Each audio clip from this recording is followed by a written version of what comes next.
მე მაინტერესებს გაბრაზებული პატრიარქი. ყველაფერი ხო არ მოეწონებოდა? ყველა სიმღერა არავის არ მოწონს. ისეთი საყვარელი იყო, რომ გაბრაზდებოდა. ხო იციან ბავშვები რომ თამაშობენ და რაღაცა მანქანას ერთი წაიყვანს არის, მანქანა მე მინდა რაღაცა ცოტა და მე ერთი წამი გავიდოდა და ისევ ერთად აგრძელებენ, ჩაეხუტებიან და აგრძელებენ ბავშვები თამაშს. არ მახსოვს ამ 46 წლის მანძილზე რომ ჩვენ შორის ხმამაღალი სიტყვა თქმული იყოს.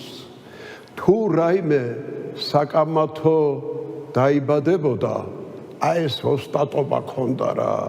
მე მჯობდა მსახიობობაში.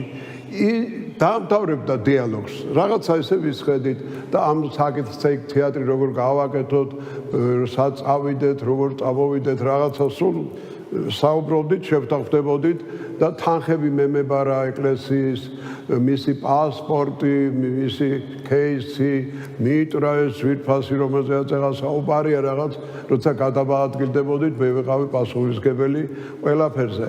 და გაბრაზება როგორც ასეთი იმხელა მოთფინების ოსტატი იყო, დიდოსტატი.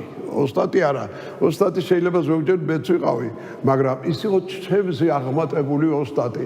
ის რომ მსახიობი გამოსულიყო, მეფე ლირს და ასეთ როლებს ითამაშებდა წყინვალე. ჩუმად ადგებოდა, მამამი რამ გვეყოფა დღეს საუბარი. აბა დავლოცავდა და რაღაც გავაგრძელებდი. მე კურთხევას მომცემდა, რომ შეწყვეტილიყო დიალოგი. ასე რომ პირადად მე ჩემთან მიმართებაში არ მინახავს გაბრაზებული. ერთხელ მეც მომცა ესეთი შენიშვნა.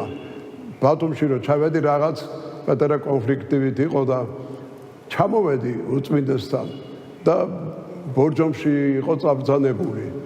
ჩავედი ბორჯომში, ეხლა მე ამენთე კაცო რაღაცა შენიშვნები მაქვს რაღაცა და ხელები დამაწყობინა ესე მაგიდაზე. ამირან დააწყვე შენი ხელები ესე. ესეთი ხელები იცი რისთვის მოგცა ღმერთმა? რა ვიცი მეთქე ყველაფერი. არა, ეს თუ გამოგადგება, ვინ შენ გაწყენინაო, რატო არ ჩააფარეო ერთიო და მე მოსულიყო ჩემთან საჭილელათო. ეხლა ეგ არაფერი წადი და იმსახურე შვილო და სანამ მე არ გადმოგიყვანო და სანამ მე არ გეტყვიო, შენ ჩემს მიერ წარგზავნილი მოძღვარი ხარო და კაცის შვილი საქართველოში ხმას ვერ გაგწევსო.